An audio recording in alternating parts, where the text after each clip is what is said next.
Hey everyone, TimaeuSS here. Welcome to another Artery gear video. So this is going to be my character highlight for Ginga. So as the most recommended unit for your infinite reroll, a lot of people ask, why is Ginga important? So let's take a look at her skill set. For those of you that played Epic 7, this is essentially a cigarette, but slightly better. So for her first skill, she attacks the enemy and inflicts 2 stacks of electric shock. An electric shock is a pseudo burn, 30% of attack, and ignores 70% of the defense. So that's 2 stacks for 2 turns. And you can increase the probability to 50%. Her second skill, again, also single target, and has a chance to inflict 100% after leveling up. Electric shock for 2 turns, 1 single stack. And if the target has electric shock, you'll follow up with your first attack. So what often happens is you use your S2 and then you add a stack. You follow up with your S1 from the skill essentially, and then in 1 turn you've attacked twice and you've applied 3 stacks of electric shock. Her third skill is what makes her really strong. Basically, it's a single target damage that has a very good multiplier, and it scales for every debuff on the enemy by 12%. So basically, if the enemy has multiple debuffs, your Ginga is going to do insane damage. So we already know from S2 into S1 that is 3 stacks of the electric thing. Electrocute, what do they call it? Electric shock. If you have defense down, that's 4. That's a 48% increase in damage, right? Which is huge. So what happens and why Ginga is so important is because when you unlock the hunt, which is the gear farming aspect of the game, and I'm opening this is my JP server. If we look at the hunts, yeah, you can see I completed all of them. But if you look at the hunts for Centaur, which is your equivalent of Wyvern 12, it's a fire type, and one of the skills from the hunt is that the boss skill is that if it's not debuffed, it's going to gain buffs for herself, speed buff, and also cooldown -1. So you can see why it's important to keep the boss debuffed. So a lot of the times, the ideal hunt from the initial start is you grab the Chihaya that's free from the event for everyone, you grab the Ginga, and you grab Alice, and then that's enough to basically 3-man the boss, at least for stage 7-8, with free gear that the game gives you. So you can see that this is again my Ginga on the server, Japanese server.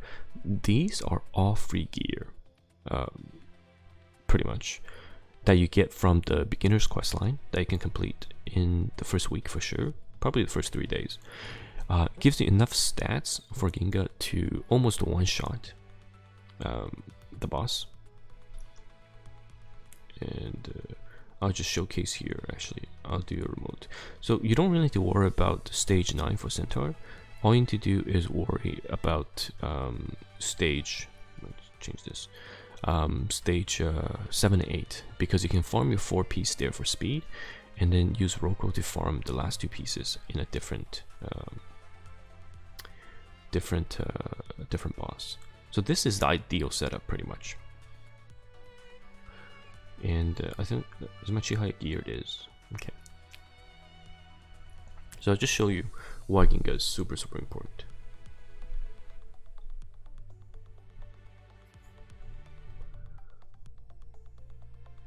Okay, so Alice goes first. I didn't speed tune it because my Alice is used in other content, but if you were to properly speed tune, Chihaya would go first. So what I'm going to do is I'll just normal attack, because in the real game you speed tune it so your Chihaya or defense breaker goes first. So Chihaya will apply the defense break. Oh, of course, got resisted. There is 13% in this, just so you know. It's not the 15% from E7, but it's 13%. Actually, it's fine. You know what? I'll just boost the Chihaya. I don't even need attack buff on my Ginga. So you can see when an ally takes a turn and the boss is not debuffed, the boss will get speed buff for herself. That's why you want to keep her buffed, debuff, sorry, as soon as possible. Okay, so here we go. So Chihaya was a free unit that you'll get, and then you'll get Ginga from your infinite pulse. So what you want to do is after defense down, you want to use your S2. And then you trigger shock, and then you apply that. And I think the boss is just gonna die, but I need to extend the defense break so I can show you Ginga damage. Of course, it resisted again. I don't think my Chihaya is on effectiveness, so this is without defense down and only 3 debuffs. So you can see that Ginga is very, very strong. So 20k with defense down plus a 4th debuff, it's about 40 something k, 50k. So it's very, very strong. But yeah, most veterans will get Ginga so that they can go through the boss farming as soon as possible and start farming 6 gear. For my JP full release, I started farming 6-star gear on day 3, which is really, really fast. But for Ginga, she is a necessity, I almost feel, for you to just go and reach endgame really, really quick. Slap on that free gear everyone gets from the beginner quest, and then after that she kind of gets benched, unfortunately, after maybe 2-3 weeks. But the initial boost that you get out of Ginga is very, very meaningful, and there's not a lot of great targets for the infinite rerolls that are going to make an impact for you initially anyhow, so you might as well just pick up Ginga, and that's what everyone usually recommends. So yeah, that is the unit highlight for Ginga. Next up should be unit highlight for Alice. Stay tuned.